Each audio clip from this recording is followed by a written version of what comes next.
Mes chers amis, à vous toutes et vous tous, mes très chers amis, je voulais saluer Madame le Préfet, Monsieur le Secrétaire Général, Madame le Directeur de cabinet, je voulais saluer Madame la Présidente du Tribunal de grande instance, je voulais saluer nos forces de sécurité, Monsieur le Lieutenant-colonel Granger, Monsieur le commandant Chaban, Madame le capitaine Ballet. Je voulais saluer Monsieur le commandant Junier, Monsieur le colonel Troll. Je voulais saluer Monseigneur Beaumont. Je voulais saluer Monsieur Lutz, notre nouveau directeur du centre hospitalier de Moulins-Isère, Madame Nourri, la chef du centre pénitentiaire. Je voulais saluer tous mes amis élus, soit des élus régionaux, des élus départementaux, l'ensemble du conseil municipal, de tous les conseillers municipaux ici présents. Je voulais représenter avec les représentants de la justice et des forces de sécurité les différents corps consulaires, les représentants de nos différents partenaires, qu'il s'agisse du monde économiques qui sont présents, et je les en remercie, des nombreux présidents d'associations, et de vous, mesdames, messieurs, chères Moulinoises, chers Moulinois, chers amis. Permettez-moi de vous dire la joie de nous retrouver. C'est vrai que cette année qui vient de passer, 2024, a été marquée par des instabilités, qu'il s'agisse d'instabilité économique, politique, sécuritaire, non seulement dans notre pays, mais au niveau de l'échelle mondiale. Et quand on voit tout auprès de nous des pays qui bafouent les règles démocratiques, comment on voit des groupes terroristes qui lancent des actions inqualifiables, comment le droit des peuples à vivre libre, en sécurité, n'est pas respecté. Comment, dans notre monde, les règles et les valeurs qui ont fait notre force sont parfois bafouées. Et donc, on vit dans un monde, effectivement, inquiétant, monde qui est confronté à un avenir incertain avec le changement climatique qui nous touche, la déstabilisation des énergies, des matières premières. Eh bien, face à ces insécurités, nous avons collectivement le devoir de construire un territoire qui préserve, un territoire qui rassure, un territoire qui donne confiance dans notre avenir. Eh bien, c'est notre cahier des charges. Chaque année, je le présente, c'est notre cahier des charges de construire ce territoire qui prépare un avenir, et dans un monde incertain qui offre des éléments de sécurité et des éléments de confiance, d'espérance dans notre avenir. C'est notre cahier des charges qui s'est traduit dans ce qui a été fait en 2024 et qui va se traduire dans ce qu'on va vous proposer de faire ensemble en 2025. Et je crois que c'est très important d'avoir des raisons de trouver encore une fois de la confiance dans notre situation locale. Alors d'abord, on est un territoire qui investit pour préparer son avenir. Je voudrais associer Dominique Legrand, qui est notre adjointe sur les grands travaux. 2024, alors je cite des choses qui se sont situées dans Moulins, et parfois qui sont montés par Moulins Communauté, comme le deuxième pont. On a vu ce deuxième pont qui, pour s'installer dans le paysage communautaire, réalise notre ambition de rapprocher les deux rives, de rapprocher le monde rural, le monde urbain, de fluidifier les déplacements. Et je crois que ce deuxième pont a été véritablement approuvé et goûté par chaque Moulinoise, chaque Moulinois, par chaque Bourbonnaise et chaque Bourbonnais. Nous poursuivons, grâce à Moulins Communauté, l'aménagement de nos berges. Nous avons eu cette année, après tout ce qui a été fait sur nos berges, nous allons lancer en 2025, en début 2025, l'aménagement de la partie des berges entre le pont Règemorte et le deuxième pont. Et j'espère que ça sera fini pour une partie au début de l'année, au début de l'été, une partie peut-être un peu plus tard. En tout cas, ces travaux vont permettre à nos concitoyens de se retrouver, mais aussi d'avoir des lieux d'observation de l'Allier. Je suis toujours très sensible, quand j'amenais mes enfants petits, à voir l'Allier avec des jumelles, etc., combien ils étaient heureux, combien ils comprenaient leur responsabilité dans l'avenir de préserver ces sites merveilleux que nous avons dans l'Allier. Et puis, les petits pourront faire un peu de sport avec leurs parents tout au long du chemin. Et on fera un cheminement entre ces berges, entre le pont Règemorte et le deuxième pont, pour aller sur le Centre national du costume et de la scène. Troisième point, il y a la montée du pont de fer. La montée vers le pont de fer qui a été réalisée, inaugurée cette année en plein cœur de notre agglomération. Et demain, ce parc qui permet de monter de boulevard de Nomazie sur le deuxième pont, sur le pont de fer, sera dédié à la mise en avant du droit des femmes, et on va donner le nom d'une femme qui a été à l'initiative de faire en sorte que dans notre pays, les femmes aient des droits, notamment pour s'exprimer politiquement, notamment. Quatrièmement, nous avons ce quartier des rails, c'est-à-dire celui, quand on a monté ce parc pour arriver sur le plateau, eh bien, nous avons des logements qui vont être réalisés dans un cadre écologique dont les études sont en cours et qui permettra d'être réalisé avec, évidemment, l'écrin de l'Arche Fraissinet, puisqu'on a la chance que la première poutre a été réalisée par Fraissinet sur notre territoire, qui a permis le béton précontraint. Et c'est comme ça que nous allons rendre hommage à Fraissinet. Et donc, on aura le pont de fer, cette montée sur le pont de fer, et en haut, l'accès à cette arche Fraissinet.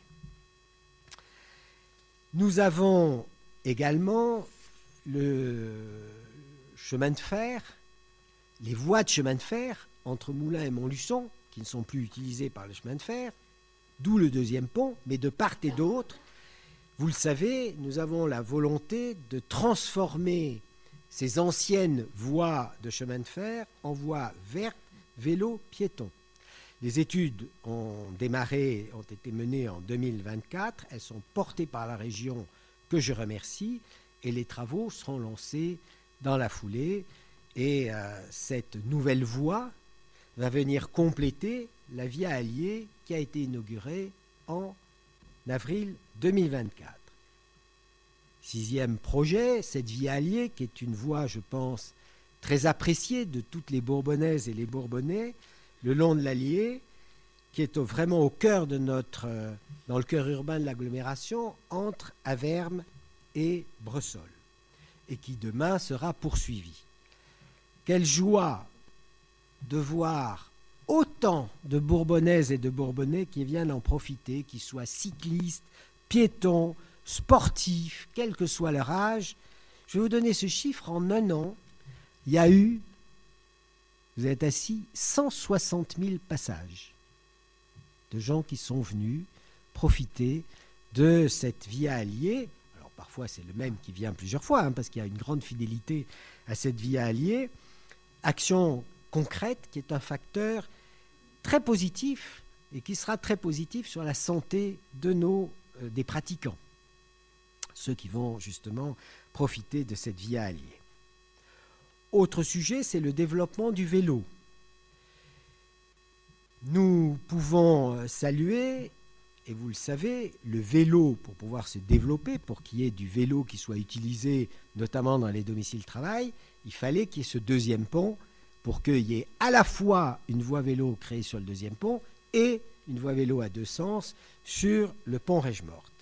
Eh bien, tous les jours, on a, si on fait une moyenne, plus de 320 cyclistes qui utilisent ces voies vélo, que ce soit sur le pont Règemorte ou sur le deuxième pont. Et en 2024, on a relié la piste sur le boulevard d'Orvilliers, sur le pont Règemorte.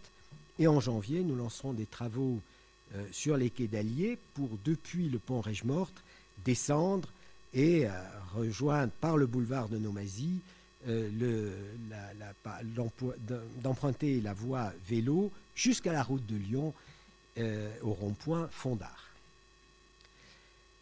Huitièmement, on investit chaque année sur la réfection de routes, de trottoirs pour les rendre plus sûrs, plus agréables. 800 000 euros sont investis chaque année sur ces chantiers et depuis 2 ans, on a augmenté cet effort pour le porter à 1 300 000 euros. Réalisations nombreuses ont été faites sur le boulevard de Nomazie, sur la route de Lyon, sur le boulevard Le Dreux-Rolla, sur la rue Diderot, sur la rue Losda, sur la rue des Halles, etc.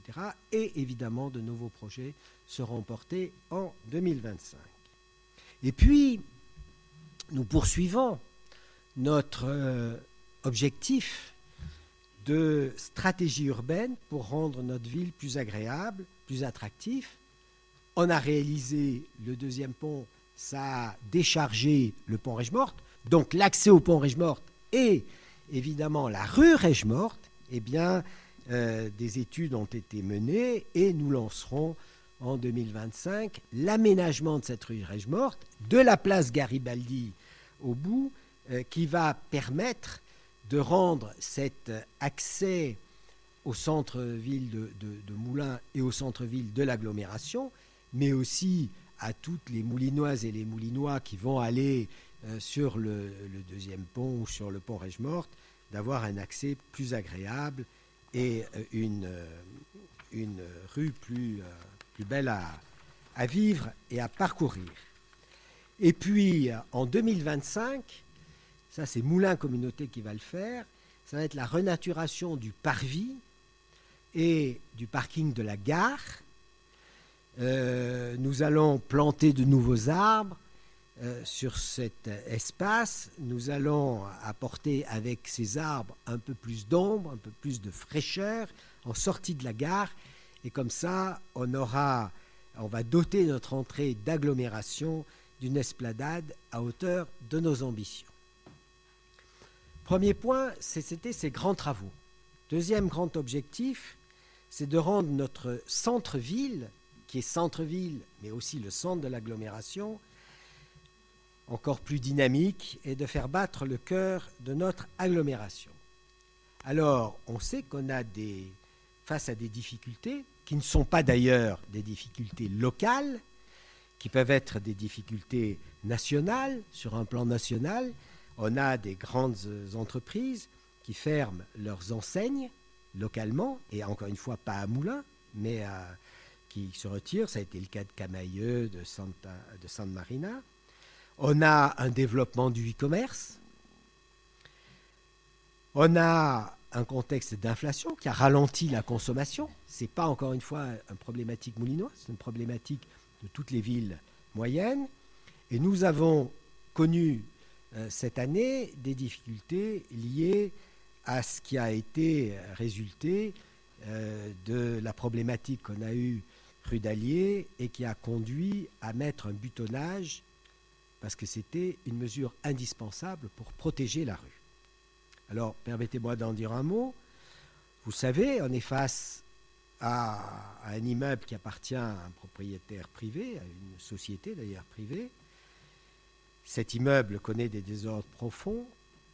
Il y a eu une expertise judiciaire qui a pris l'année 2024 et nous n'avons pas eu d'autre choix que de prendre cet arrêté de péril qui était indispensable pour la sécurité des habitants et des passants.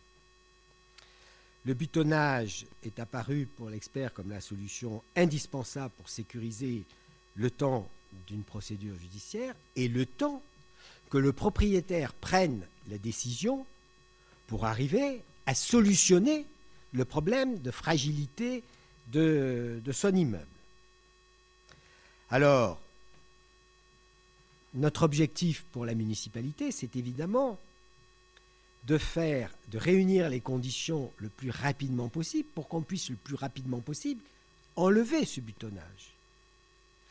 Le côté positif, c'est que l'expert a validé le principe de la déconstruction pour reconstruire, donc de la démolition. C'est techniquement réalisable, mais encore une fois, la décision appartient au propriétaire et nous allons être en contact avec lui pour le pousser à aller dans cette voie parce que, encore une fois, c'est l'intérêt de tous. Mais encore une fois, c'est notre objectif. Côté positif, l'expertise judiciaire dit que c'est possible et qu'il faut effectivement déconstruire. Après, on verra la suite. Mais encore une fois, nous avons la volonté d'y arriver, mais je ne peux pas être le décideur en votre nom, même si je sais, encore une fois, votre souhait et que, évidemment, je me fais votre porte-parole. Voilà. Malgré ces difficultés, nous conservons pleinement notre confiance dans l'avenir de notre centre-ville. Nous avons d'ailleurs porté cette espérance en 2024, nous continuerons en 2025, et je vais vous donner quelques exemples qui montrent l'attractivité. Ce n'est pas simplement un souhait, c'est l'attractivité.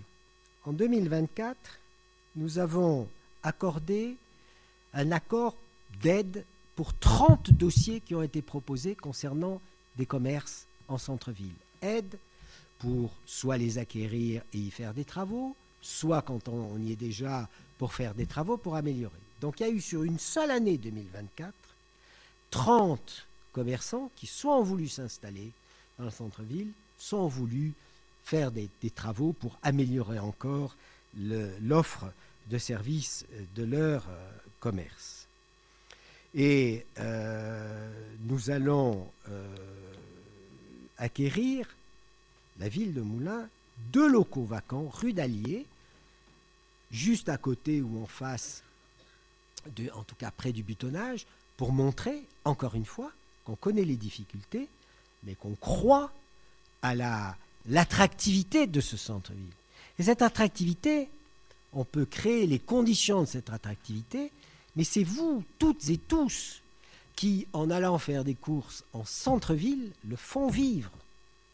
Et donc, véritablement, je sais qu'on est dans un pays qui a développé beaucoup les commerces en périphérie. Vous savez combien nous avons fait en sorte de faire bénéficier notre centre-ville de maintien de commerce, notamment pour tout ce qui concerne la culture, pour tout ce qui concerne les équipements de la personne, les vêtements, les chaussures, etc.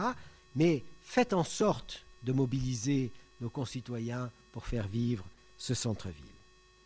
Et puis, nous allons instaurer, ça a été voté d'ailleurs par le dernier conseil municipal, une taxe sur les locaux commerciaux vacants en 2025 pour pousser leurs propriétaires à véritablement retrouver une activité dans ces locaux. Et pour cela, s'ils ne le font pas, qu'ils soient incités à le faire.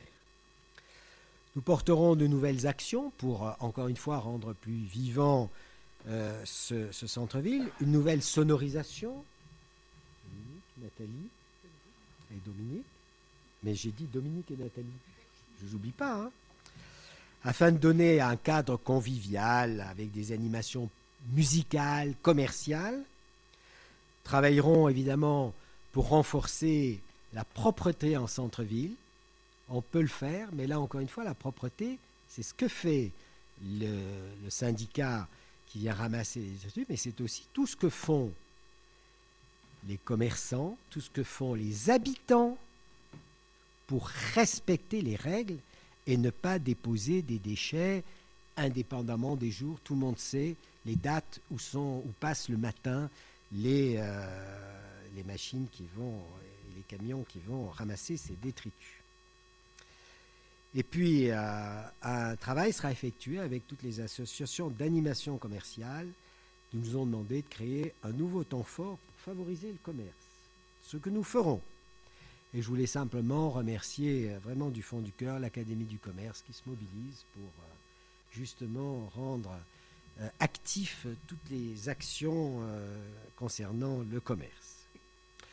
Troisième objectif, une ville qui rayonne. Moi, je crois que quand notre ville rayonne, c'est bon pour nous, mais c'est bon aussi pour tous les habitants de notre ville. Certes, ça attire du monde, mais ça donne de la fierté, de la force, de la confiance à nos habitants. Et je voulais dire qu'en tant qu'élu, je suis très fier de notre territoire et je pense que nous pouvons l'être tous collectivement quand on accueille, je cite la mise en lumière, qui donne un coup de projecteur à notre territoire, qui offre une opportunité pour qu'on retienne les touristes, parce que les mises en lumière, c'est quand il y a la nuit. Et quand ça finit à minuit, généralement, on ne quitte pas le territoire, on reste, et le lendemain, on est là, à nous de les amener pour voir un joyau de notre patrimoine culturel, un joyau de notre patrimoine naturel avec l'Allier, et de les laisser ici. Donc, 2024 a vu un renforcement de nos mises en lumière et puis a vu l'installation d'une œuvre monumentale, Olympia, la Louvre, qui est, encore une fois, l'œuvre d'un artisan local, bourbonnais, qui a voulu faire installer, pour un temps déterminé évidemment, sur le toit de la maison de la rivière Allier, cette Louvre, qui est protectrice, comme vous le savez.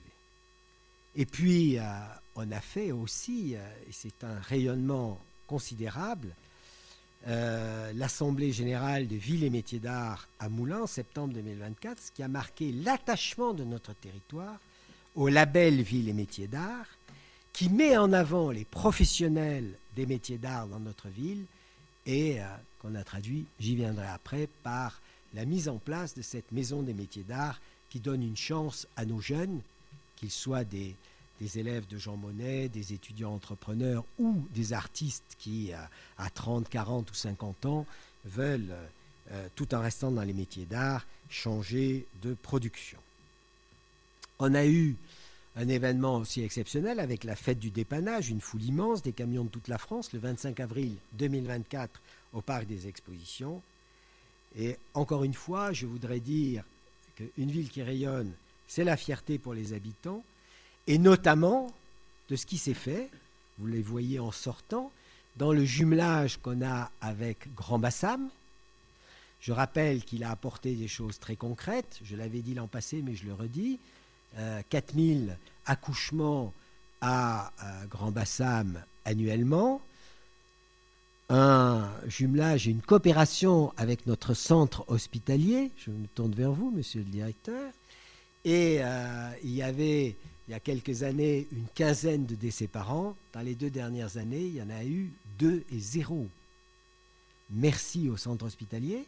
Et Grand Bassam a voulu montrer sa reconnaissance en offrant des statues, une statue d'une maman allaitante qui est installée dans notre centre hospitalier, et 2 statues, l'une à l'entrée de la médiathèque, l'autre devant l'école de musique, un trompettiste, une liseuse, et véritablement, je suis ravi qu'on montre ce qui est fait par les uns, par les autres, et ces liens, même s'il y a quelques milliers de kilomètres qui nous séparent, je pense que ce qui est fait est reconnu à Grand Bassam, et moi je veux vraiment les reconnaître et les remercier pour ces statuts qui sont vraiment un très bon signe.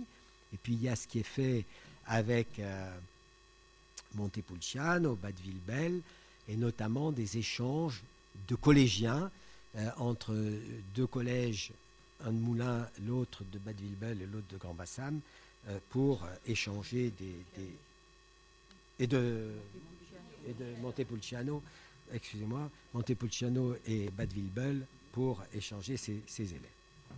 4e thème, une ville qui préserve son environnement. Je voudrais citer Mathieu, qui gère cela, et je voudrais rappeler quand même tout ce qui a pu être fait à Moulins et qui est vraiment exceptionnel, je vous le dis. Premièrement, c'est une chaufferie au bois. Je vous rappelle que l'économie d'énergie que permet cette chaufferie au bois installée au Champin, c'est l'économie, ça permet l'économie de ce que consomment 9000 véhicules. Donc vous voyez les rejets de 9000 véhicules, c'est-à-dire pratiquement le parc qu'il y a dans notre ville. Eh bien, avec la chaufferie au bois, c'est comme si on économisait cet équivalent. Deuxièmement, la géothermie. La géothermie, c'est ce qui permet, quand vous allez à la piscine, quand vous allez à la médiathèque, d'aller dans un endroit qui est à la fois chauffé et rafraîchi pour la piscine, ou chauffé ou rafraîchi pour la médiathèque, et qui est fait par cette prise d'énergie dans la géothermie. Il y a l'isolation qu'on a poursuivie des bâtiments scolaires, des gymnases, du palais des sports, qui offrent à la fois un meilleur confort, mais aussi des économies quand le prix de l'énergie a flambé et encore est très élevé. Évidemment, on ne s'arrête pas, on poursuit. Demain, on poursuit l'isolation des bâtiments scolaires. Nous en avons fait beaucoup, mais on va finir, notamment dans une école encore. On lance et sont en cours des travaux de rénovation à la mairie, des travaux de rénovation dans des gymnases. Nous allons faire des économies en rénovant notre éclairage public, en les passant en LED. Le passage en LED, ça va permettre 70% d'économie d'énergie, ainsi que par un dispositif qui va permettre de baisser, mais je vous rassure, non pas d'éteindre sur aucune rue. On éteindra l'éclairage public, mais on permettra de le baisser tout en maintenant les conditions de sécurité. Et puis troisièmement, j'ai parlé de cette chaufferie, mais là où elle est placée, elle peut préserver et aller desservir tous les quartiers sud, les équipements, les écoles ou des bâtiments des quartiers sud, dont d'ailleurs la mairie. Et demain, on a la volonté de créer une deuxième chaufferie au bois qui permettra de desservir non seulement les quartiers nord de la ville, mais aussi, je pense par exemple, au centre hospitalier, non pas le centre hospitalier général avenue du Général de Gaulle, qui lui est desservi par la chaufferie des Champins, mais de desservir l'hôpital psychiatrique à Yzeure, mais aussi par exemple le quartier des Chartreux, qui pourra bénéficier également de ce chauffage au bois. Donc nous avons véritablement marqué vraiment des points importants en matière d'économie d'énergie, et nous poursuivons dans les investissements que j'ai cités, changement de notre éclairage public, isolation de bâtiments qui n'ont pas pu encore être faits, et d'une nouvelle chaufferie au bois au nord. Cinquième objectif, la sécurité. La sécurité qu'on connaît et auquel on a droit dans la rue, mais aussi la sécurité pour son corps et sa santé. Alors la sécurité, c'est une compétence de l'État. Mais la ville de Moulins s'engage pour apporter sa pierre, et une pierre importante, pour apporter plus de sécurité. Ça a été le recrutement de policiers municipaux expérimentés qui avaient été confrontés dans leur vie professionnelle antérieure à des problèmes d'insécurité. 5 anciens gendarmes ont été recrutés pour de nouveaux postes, pour remplacer d'autres postes qui partaient en retraite. Anciens gendarmes qui sont devenus policiers municipaux, qui sont sur le terrain et qui sont confrontés, qui sont envoyés lorsqu'il y a une insécurité quelque part, soit signalée par des habitants, par des commerçants, soit qu'on peut constater sur la vidéoprotection que nous avons. Et demain, puisque les autorisations sont réunies, mais ils seront armés parce qu'ils sont régulièrement, ils interviennent en primo-intervenant. Nous avons installé 188 caméras qui sont reliées à un poste de supervision qui est installé dans la mairie avec un report au commissariat de police. C'est-à-dire que la police nationale et la police municipale peuvent suivre pour voir s'il y a une situation qui devient inquiétante à tel endroit pour y envoyer immédiatement des policiers. Demain, en 2025, nous aurons 230 caméras, parce qu'il y a encore des endroits où il faut avoir installé des caméras qui sont rendues dont l'installation est rendue possible parce qu'on a maintenant des fibres. Et donc, nous allons compléter. Ces caméras sont indispensables, à la fois pour prévenir des insécurités, mais où, malheureusement, lorsqu'il y a eu une insécurité, pour pouvoir mener les enquêtes. Et donc, la justice nous demande de lui livrer des projections qui sont conservées pendant 14 jours et que nous livrons à la justice, et ce qui permet de pouvoir trouver les délinquants. Je voudrais prendre simplement un point parce que je crois que vous avez été tous sensibles à l'insécurité qui s'est installée cet été sur la place d'Allier. Été compliqué, vous savez qu'il y a tout un ensemble de gens qui sont dans des situations assez compliquées sur Paris et qui ont été enlevés de Paris pour les Jeux Olympiques. Nous en avons accueilli, non pas que nous les avons choisis, mais qu'ils ont été envoyés. Et on sait qu'il y avait une trentaine d'individus, toujours les mêmes, alcoolisés, qui se battaient, qui volaient, et qui a créé un climat d'insécurité. Notre police municipale, jour après jour, il n'y a pas un jour où ils n'y ont pas été, ont été au contact de cette délinquance pour interpeller, pour verbaliser, pour refuser de laisser faire. L'un de nos policiers municipaux a été blessé lors d'une intervention. Aujourd'hui, sur cette place d'Allier, même si on est vraiment très vigilant, on sait qu'un calme plus important est revenu, que les squatters ne tiennent plus le pavé. Mais c'est vrai qu'ils peuvent aller ailleurs et que nous devons être très vigilants. Et que, encore une fois, vous avez une police municipale, et je tiens à la remercier parce qu'ils ne font pas un boulot facile. Ils y vont, ils sont présents, n'hésitez pas à les appeler. N'hésitez pas à nous le signaler et n'hésitez pas à déposer une plainte à la police nationale. Je veux d'ailleurs remercier et la justice et la police nationale avec lesquels nous menons une bonne coopération et nous agissons tous ensemble parce que ce n'est que tous ensemble qu'on peut véritablement contenir et tenir ces situations délicates. Nous avons souhaité donner la parole aux Moulinois sur ces problèmes d'insécurité. Nous avons organisé 4 réunions publiques. Vous avez été nombreux à venir, à la fois à saluer l'effort de la police municipale, de la police en général, et à demander plus de moyens. Nous avons bien entendu votre voix, nous allons continuer dans cette direction-là. Dès le mois de janvier, d'ailleurs, une nouvelle policière municipale va être recrutée, portera la création d'une brigade canine pour pouvoir justement apporter cet élément en plus. Alors la sécurité, c'est ce qu'on connaît dans la rue, mais c'est aussi ce que je voulais dire, c'est aussi notre santé.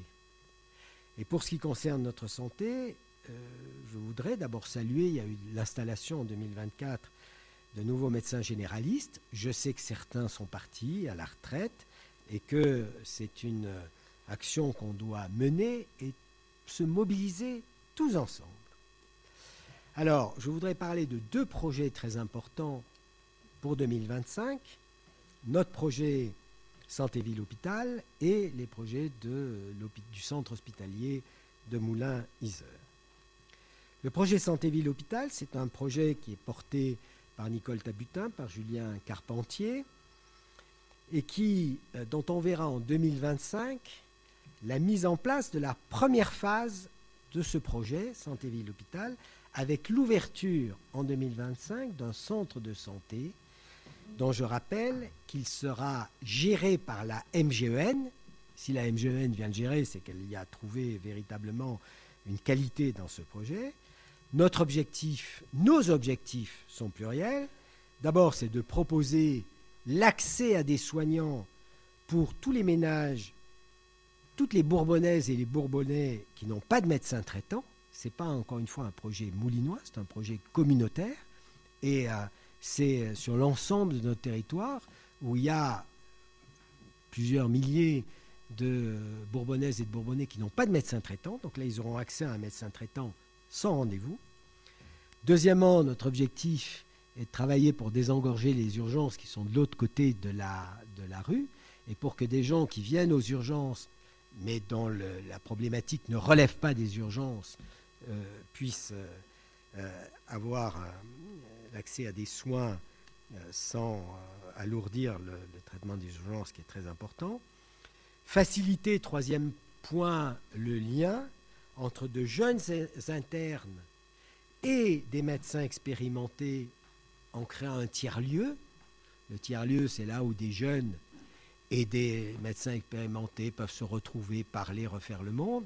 Et on espère que ça donne envie à des jeunes de venir s'installer sur le territoire, non pas moulinois, mais bourbonnais. Et puis, c'est ce que je vous dis, c'est de contribuer à susciter des vocations pour rester, pour s'installer dans le Bourbonnais, en proposant des logements pour les soignants, puisqu'il y aura une trentaine, 28 studios et 2 logements, qui seront destinés à des internes libéraux, puisque les internes hospitaliers ont des logements à l'intérieur de l'hôpital, mais aussi pour tous des soignants qui soient kinés, médecins qui viennent de temps en temps, etc., pour qu'ils puissent se loger là-dessus. Voilà, donc nous voulons véritablement susciter à la fois ce qui permettra d'avoir plus facilement accès à la santé pour les Bourbonnaises et les Bourbonnais, donc pour avoir plus de chances de rester en meilleure forme, et puis pour donner envie à des jeunes internes, hospitaliers ou libéraux, de dire je vais rester sur le territoire bourbonnais. Il y a ce qui est fait sur le projet de santé ville-hôpital, mais évidemment, il y a ce qui est fait dans notre centre hospitalier de Moulins-Yzeure, dont je veux saluer l'arrivée du nouveau directeur général, M. Lutz. Je veux aussi exprimer toute notre reconnaissance à Floriane Bordelais, qui a fait en sorte d'assurer l'intérim entre Mme Garot et vous, M. Lutz.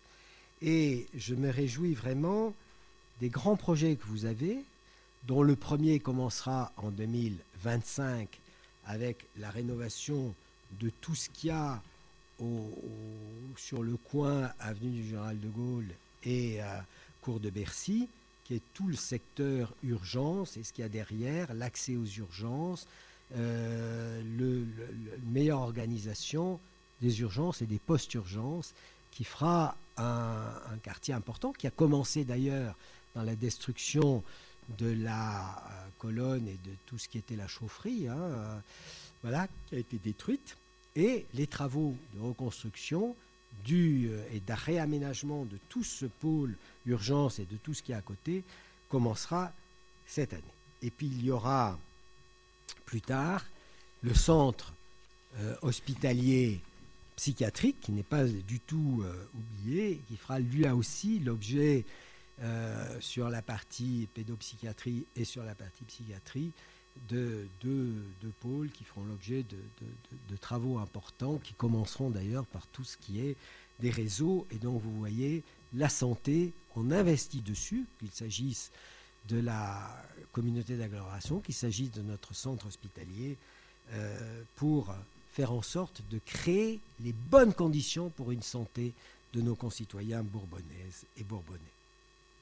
6e objectif, c'est une ville où l'on partage des émotions fortes dans la culture, dans le sport, dans les animations. La culture, Bernadette, une année encore, un théâtre qui bouillonne, qui offre une saison magnifique avec des programmations très très bonnes, de pièces de théâtre, avec de l'humour, de la variété, découverte pour tous les goûts, pour tous les âges, pour tous les yeux, pour toutes les oreilles, pour toutes les sensibilités. Il y en a pour tout le monde. Et nous avons une belle fréquentation avec plus de 500 abonnés à notre saison culturelle. Il y a notre pépite, le Centre national du costume de scène, dont je vais vous dire combien on s'est réjoui cette année de la belle exposition qui était liée aux Jeux Olympiques. Mais en 2025, je vous invite, ça commencera en début avril, avec la future exposition faite par Christian Lacroix, qui est un moulinois d'adoption, puisque ça a été le premier président d'honneur du Centre national du costume et de la scène, et qui va nous faire une 3e exposition. Donc prenez bien sur votre agenda, ça sera je crois le 5 avril, mais à partir du 5 avril, vous pourrez voir cette magnifique exposition. Il y a la Maison des métiers d'art et du design. Vous savez, c'est l'ancien cinéma du Colisée qui a été complètement aménagé. Et véritablement, c'est quelque chose de très important.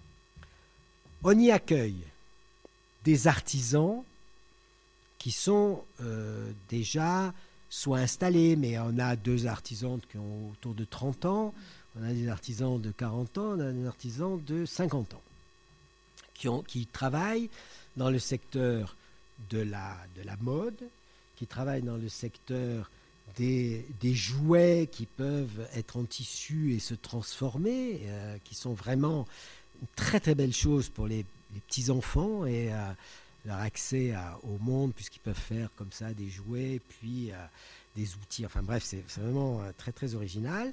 On a un céramiste, on a eu un céramiste qui s'est implanté, on a une nouvelle dame qui travaille dans ce secteur-là, on a un vitrialiste, on a des gens qui travaillent le verre, et puis on a une vingtaine d'étudiants entrepreneurs, c'est-à-dire qui ont fait leurs études à Jean Monnet, et entre le moment où ils sortent de Jean Monnet formés comme artisans, je dirais même comme artistes, et le moment où ils s'installent, où ils vont être entre guillemets des chefs d'entreprise, eh bien ils sont accompagnés pour trouver leur projet.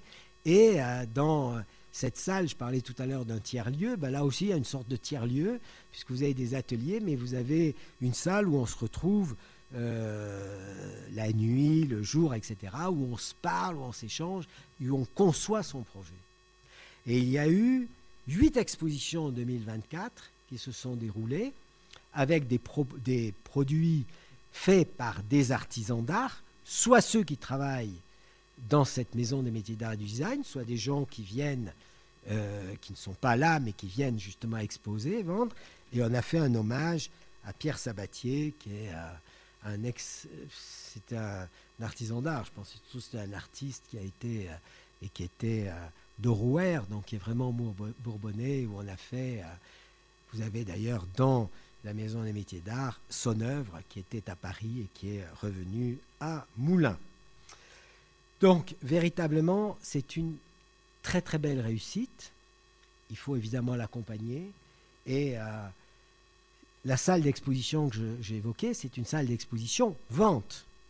Je peux vous le dire, j'ai fait une partie mes cadeaux de Noël à la Maison des métiers d'art et du design. L'autre partie, Nathalie, c'était dans ton marché de Noël.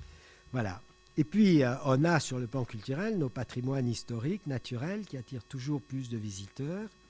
Il y a eu la Maison de la Rivière, 21 000 visiteurs cette année. Notre pays d'art et d'histoire, dans la fréquentation, a augmenté cette année de 10%. Donc vous voyez, on est dans une marche et on continue dans cette voie. J'ai parlé de la culture, je vais parler du sport. Johnny, avec des associations sportives qui se portent bien. Si je donne simplement un élément de leur bonne santé, on a eu une augmentation de leurs adhésions au cours de cette année. Et ceci est une récompense pour le travail qui est accompli par nos clubs, par les très nombreux bénévoles qui y œuvrent chaque jour dans ces clubs.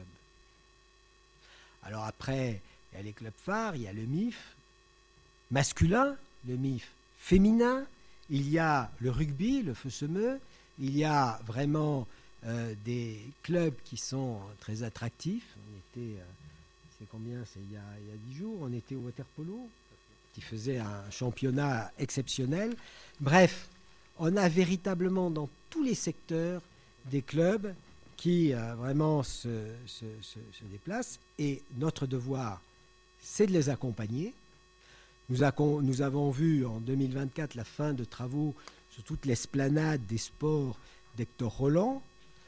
Nous avons eu effectivement un problème avec le Palais des Sports qui a été touché par la tempête de fin novembre, qui a entraîné des désordres sur la structure. On était très inquiets.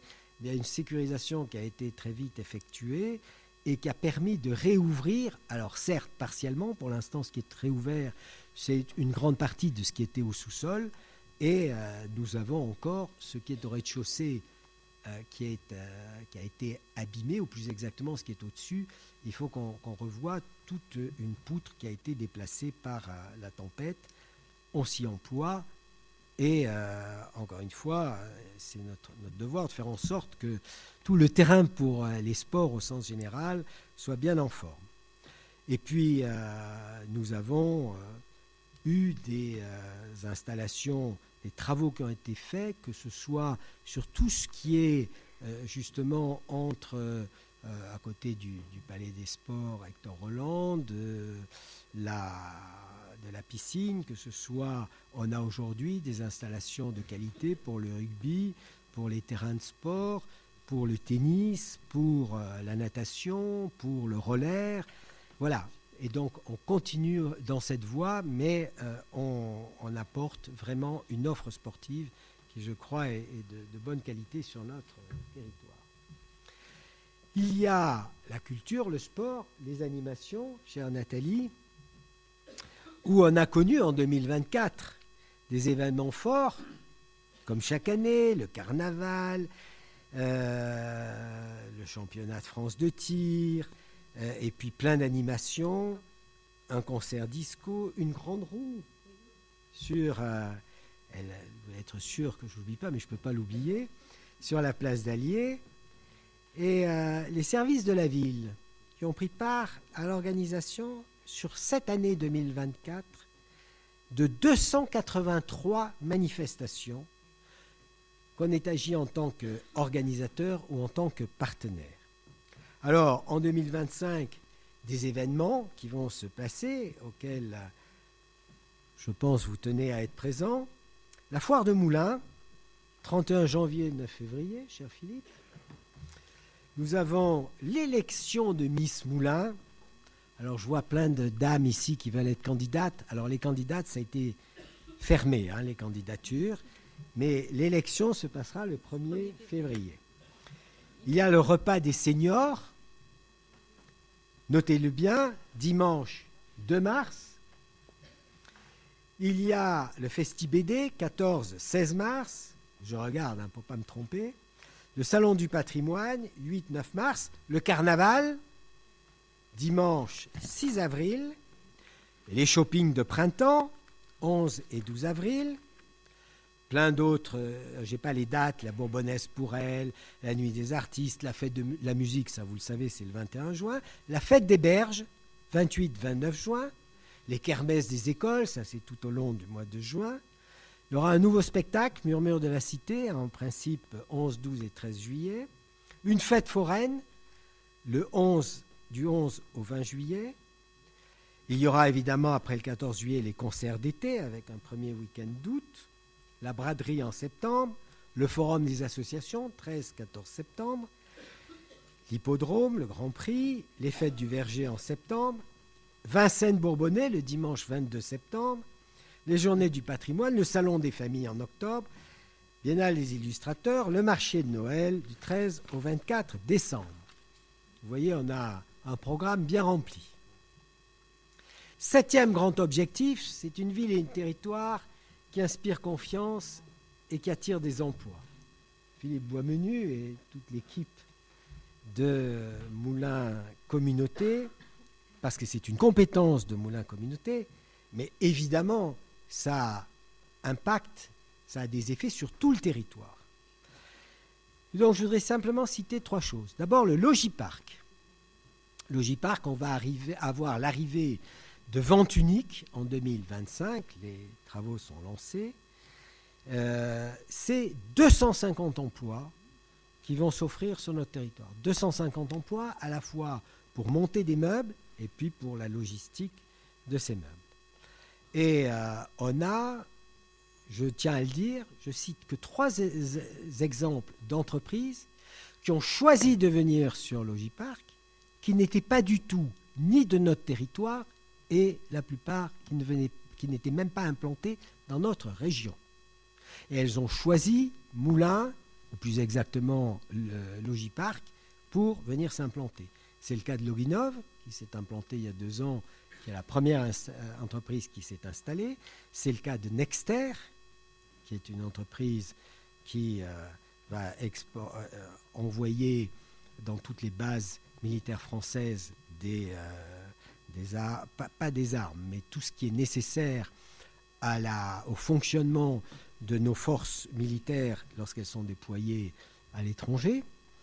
Nous avons également Vente Unique, qui n'était pas du tout, qui ne connaissait pas Moulins et qui a choisi de venir sur Logipark. Et à terme, c'est 800 emplois qui seront créés par ces entreprises qui s'installent ou qui vont s'installer demain et qui commenceront leurs travaux en 2026 notamment. Deuxièmement, il y a les autres zones économiques.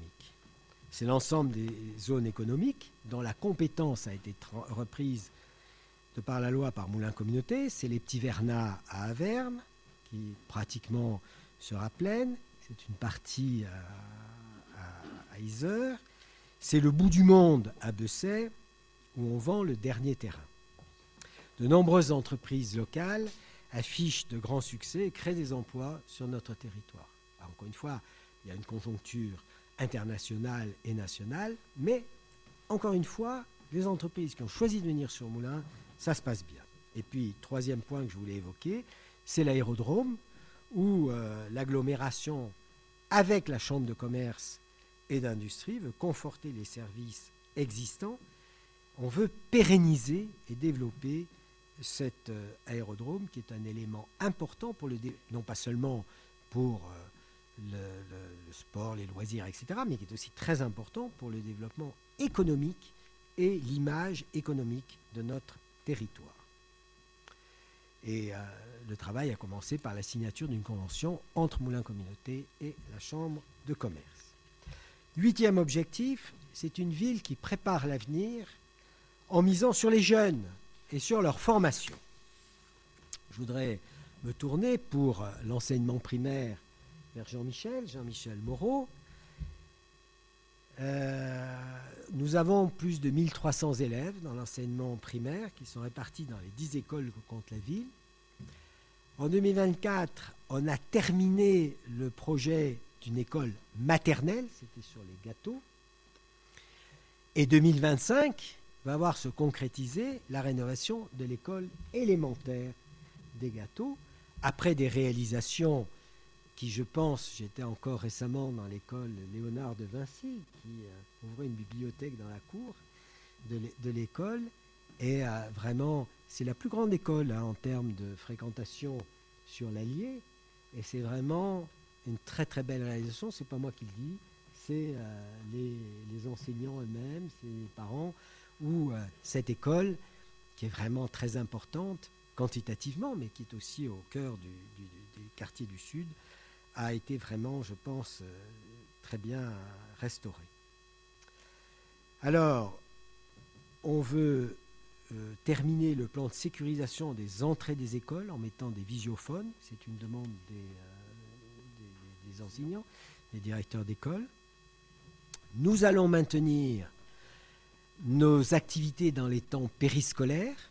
Je le dis, l'État supprime les subventions pour les temps périscolaires, mais malgré cela, nous, à Moulins, on a décidé de maintenir les temps périscolaires en 2025 et on compensera la perte des 70 000 € que était la participation de l'État. Mais on pense que c'est très important d'offrir à nos enfants et à leurs parents des activités dans le temps périscolaire avec des tas d'ateliers. Je remercie les associations qui se mobilisent aussi pour accueillir des enfants sur des thématiques culturelles, sportives notamment, pour accueillir ces enfants.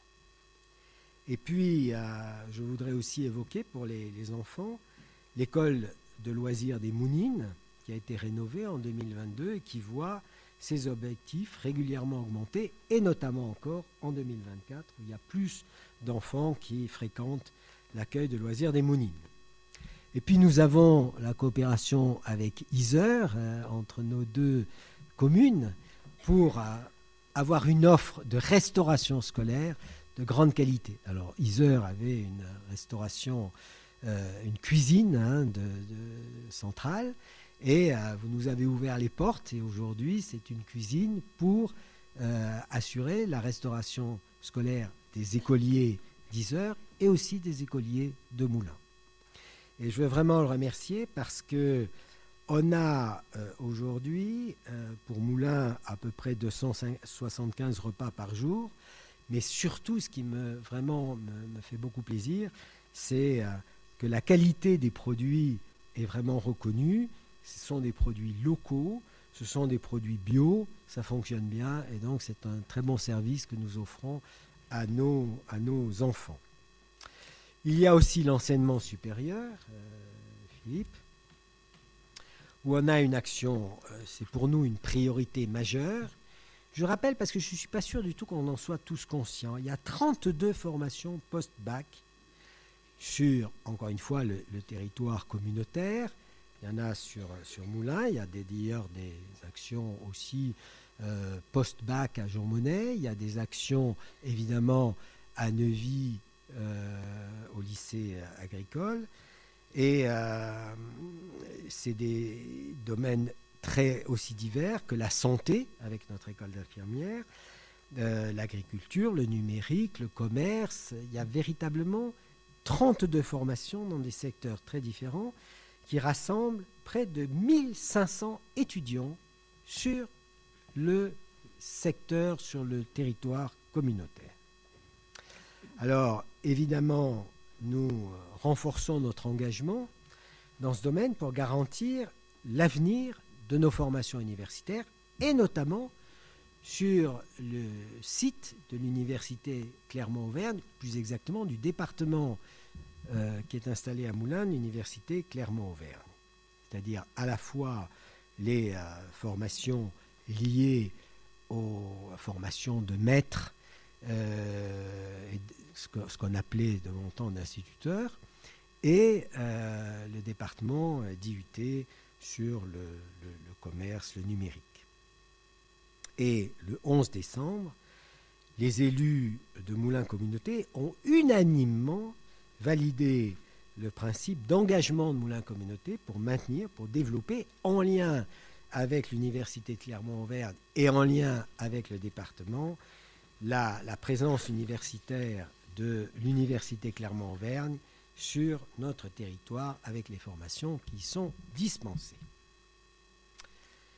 9e objectif, c'est une ville où on ne laisse personne sur le bord de la route. Une ville où on vit ensemble, où on favorise le partage, les liens entre les générations.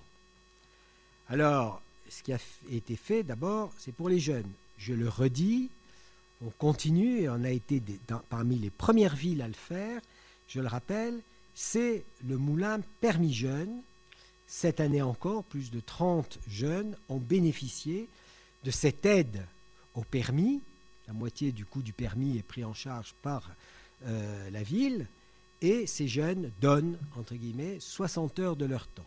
Et je le redis, ce qui toujours me touche, c'est qu'une fois qu'ils ont fait ces 60 heures, évidemment, s'ils restent à Moulins, eh bien, généralement, ils continuent à donner de leur temps dans une association qui a un but humanitaire.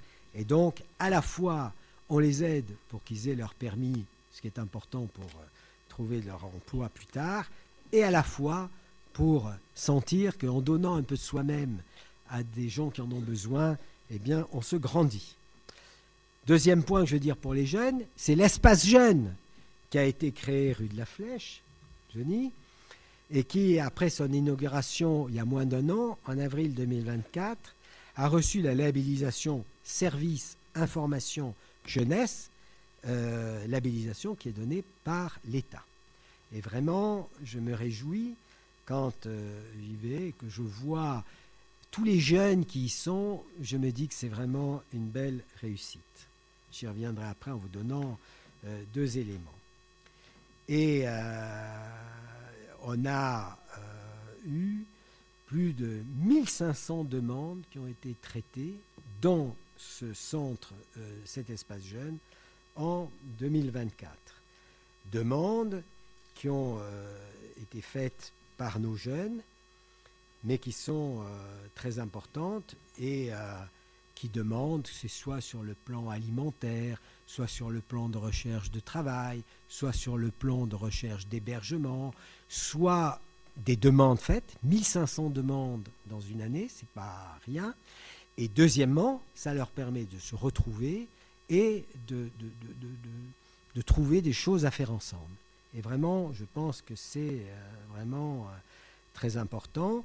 Et enfin, il y a l'accueil à la pause méridienne où des gens, parce qu'il n'y a pas toujours un restaurant dans tel ou tel collège ou tel lycée. Collège, oui, mais dans certains lycées, ils n'ont pas. Et donc, ils viennent ici ou bien ils font des études et ils peuvent venir ici. En tout cas, je veux vraiment féliciter les jeunes qui sont engagés dans les investissements dans notre ville. Et je crois qu'on peut être fier de voir des jeunes Bourbonnais très engagés. Les jeunes et les seniors, Cécile. Seniors, je parlais tout à l'heure du déjeuner. Je donnais la date du 2 mars.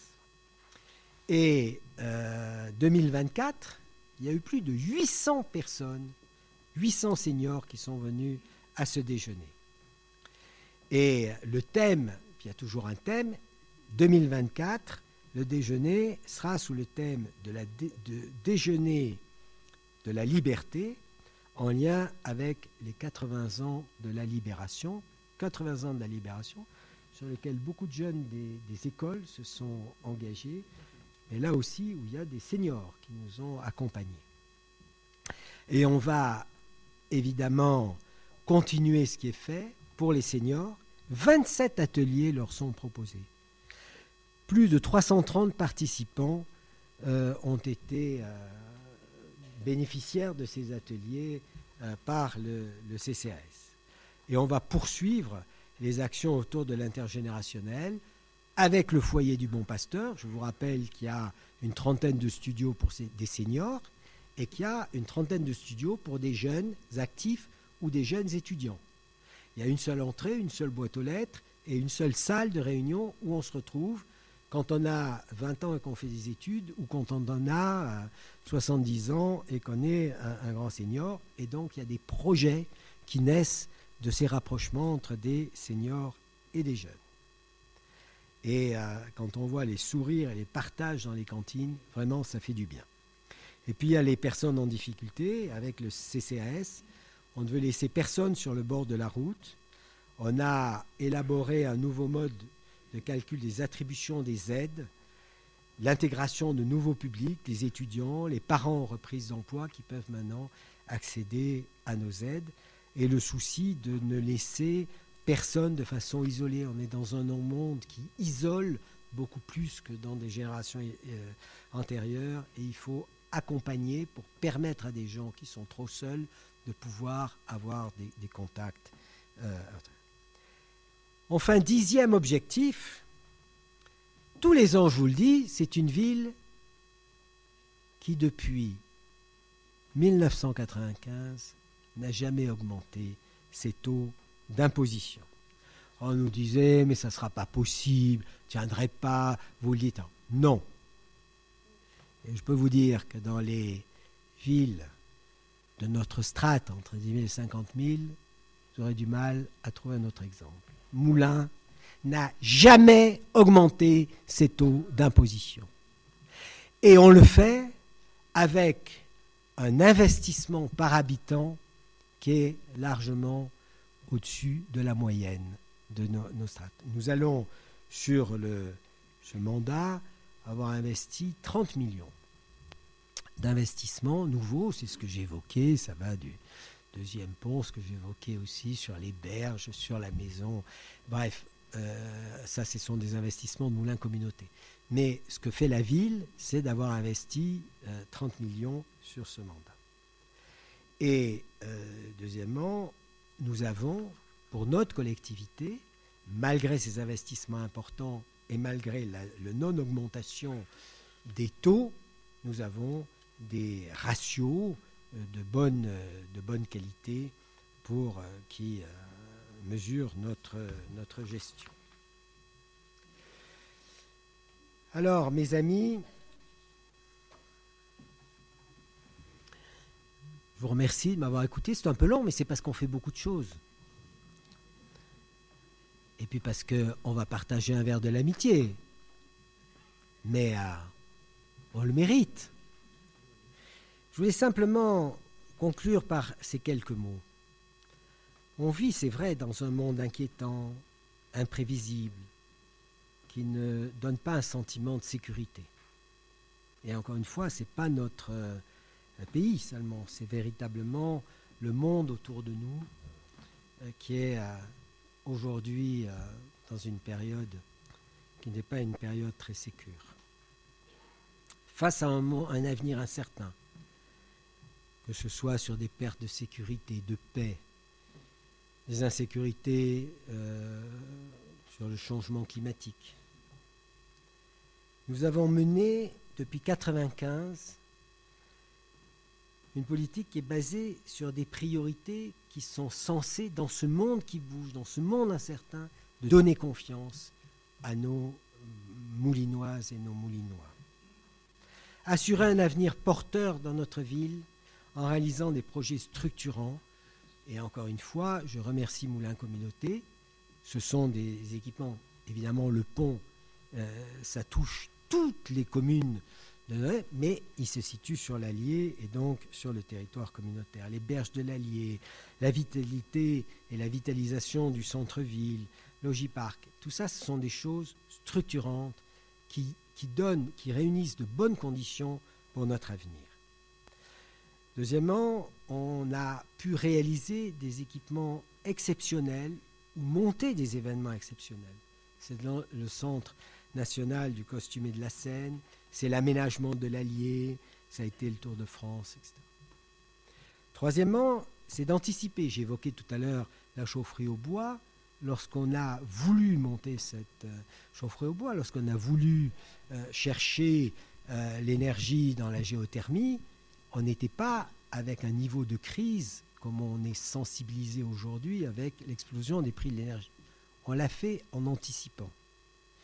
Et je crois que c'est ça qui est très important. Troisièmement, il faut assurer la sécurité à nos concitoyens. Et encore une fois, dans un monde plus incertain, c'est d'autant plus important. Et encore une fois, je comprends très bien les Moulinoises et les Moulinois qui ne peuvent pas comprendre comment on vient voler dans des magasins du centre-ville ou comment on venait avoir des comportements inacceptables sur la place d'Allier. On a investi au meilleur sens du terme et sur tous les sens pour arriver justement à retrouver les conditions d'une sécurité, c'est fondamental. Autre important, et vous le savez combien j'y suis attaché, c'est de rassembler, c'est de réunir. On est différents par nos âges, on est différents par nos convictions religieuses, nos religions syndicales, on peut être différents dans nos origines, on peut être différents dans ce que dans nos conditions sociales, mais on vit ensemble. On ne vit pas à côté les uns des autres, on doit vivre ensemble. Partager des moments forts d'émotion, c'est la condition pour que quand il y a des mauvaises nouvelles, des épreuves à dépasser, on soit aussi rassemblés. Et je pense que tout ce qui rassemble nos concitoyens est quelque chose de très important. C'est d'avoir aussi des pensées qu'entre certains de nos concitoyens sont face à des épreuves majeures, et je pense à nos compatriotes de Mayotte, compte tenu de du drame qui s'est passé sur cette île. Eh bien, il faut montrer aussi qu'on pense à nos concitoyens mahorais pour qu'ils ne soient pas seuls et ils savent qu'ici, on pense aussi à eux. Et puis, j'évoquais cette nécessité de favoriser les opportunités de partager des émotions, de vivre ensemble. Il n'y a qu'à voir, lorsqu'il fait beau et qu'on va sur le pont de fer, comment ces gens qui, encore une fois, sont de tous âges, de toutes conditions sociales, et qui se promènent sur le pont de fer, je vois les échanges dans les regards et ils partagent ces moments forts et c'est important. Et puis dernier point, pour donner confiance, pour avoir confiance dans l'avenir, c'est qu'il faut faire ce qu'on a dit et dire ce qu'on fait. Eh bien, je pense que c'est ce qu'on fait. À Moulins, je recite pour finir les deux exemples. On a dit qu'on faisait le deuxième pont, on l'a fait. On est passé à travers tous les critiques politiques qu'il pouvait y avoir, on a fait le deuxième pont. On a fait également ce pont de fer, l'accès au pont de fer. Et puis, on a également fait ce qu'on a dit, où depuis 29 ans, nous n'avons pas augmenté les taux d'imposition. Eh bien, on a des difficultés, mais que ce qu'on a fait, et encore une fois, c'est nous tous qui l'avons fait.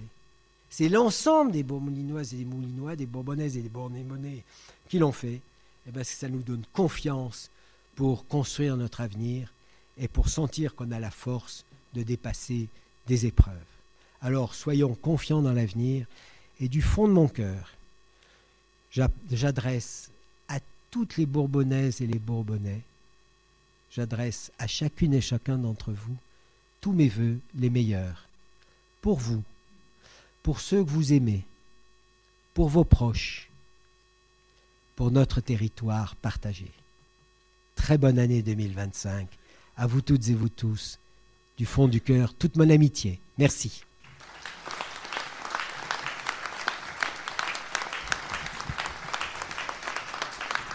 Et merci à tous nos élus. Merci. Merci aux jeunes du CMJ, du Conseil municipal des jeunes qui ont été renouvelés en 2024.